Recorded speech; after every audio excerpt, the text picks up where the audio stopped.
We've added a number of different structural object types into the profile catalog. Starting with concrete masonry, we've added a number of different concrete masonry object types. Bond beam, concrete masonry blocks, and concrete masonry half stretchers. Basically what we've done is put in the building blocks of these masonry object types.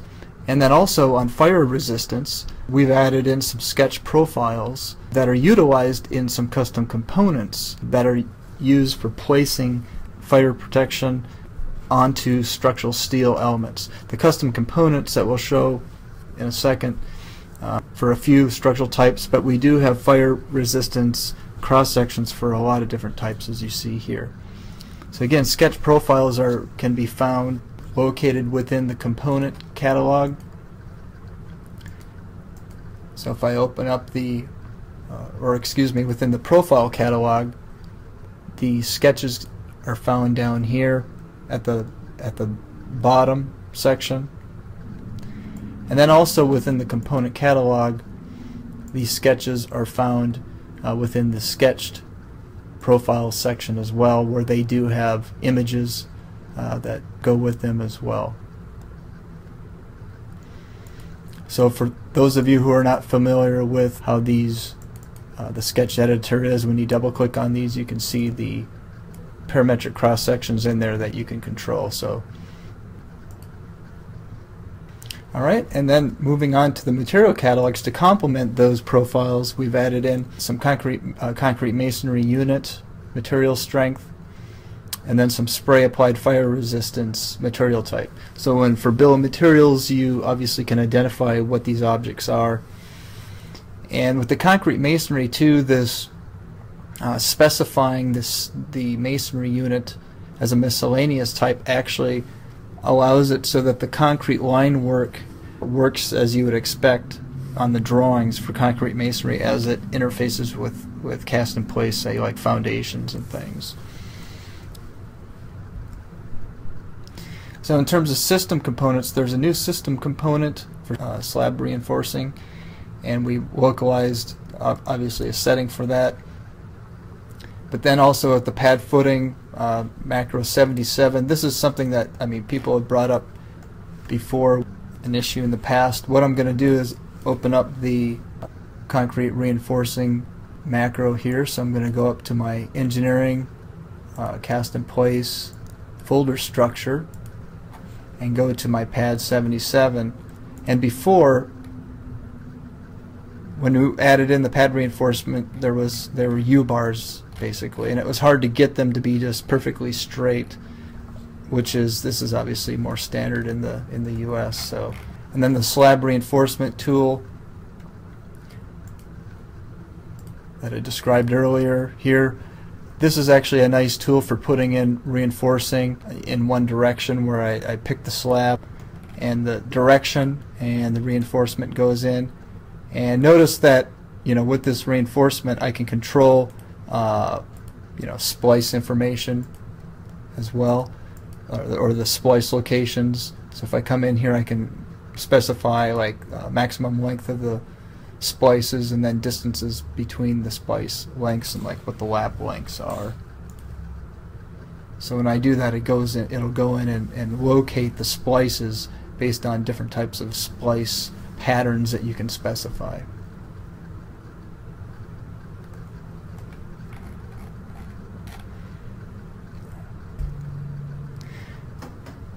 A new concept that we have now in version 16 is what we're calling preloaded components. This allows you to utilize system components in that you can actually automatically load different attribute file settings for the same system component.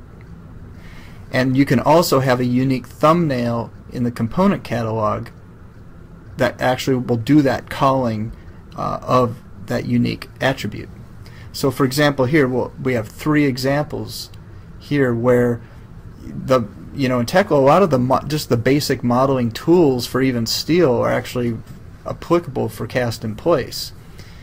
So on the right hand side here, we see the crank beam 41 is very useful for applying fittings for cast in place. whether walls or beams at intersections.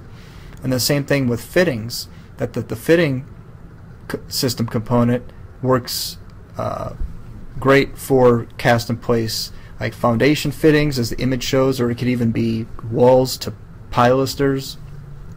And the same thing with tools used for grading in the past actually work well for flat plate construction, for putting blockouts around columns, around slabs. So that could be slab on grade details around columns, or elevated slabs. So just to demonstrate how this works with the cast in place fitting example,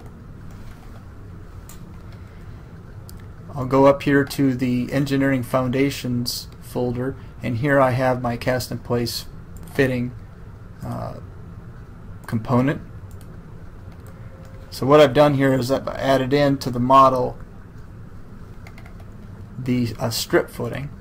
So I'd come in here like I'd normally add this component, picking the typical component 41, I think it was, for the beam component, and it actually uses that component. So if I double click on this fitting, it actually opens up that fitting number 13, but notice there is a cast in place fitting attribute there, and that was the attribute that was used to actually apply that fitting. So we've localized these through the component catalog txt file.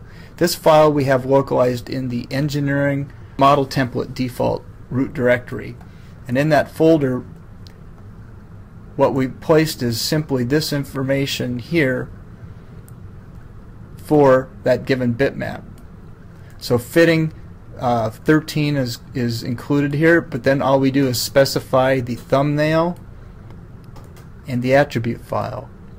This attribute file is located in the engineering system folder, and the thumbnail is located in the NT bitmaps folder, which is in the Tekla structures installation, the program files Tekla structures installation.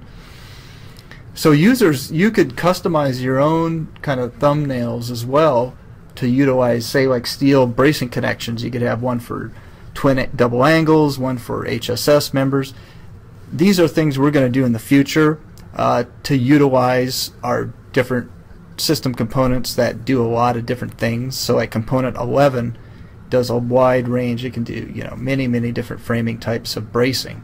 So what we'll do is add a bunch of different thumbnails and attributes, so that's much easier for you and your new employees just to start off and just start going through and seeing what's available and understanding what's available for different framing types based on the thumbnails, and then it does all the thinking for them. But this kind of explains kind of behind under the hood actually what's going on with that. So this is we think is it's going to be very helpful from a usability standpoint.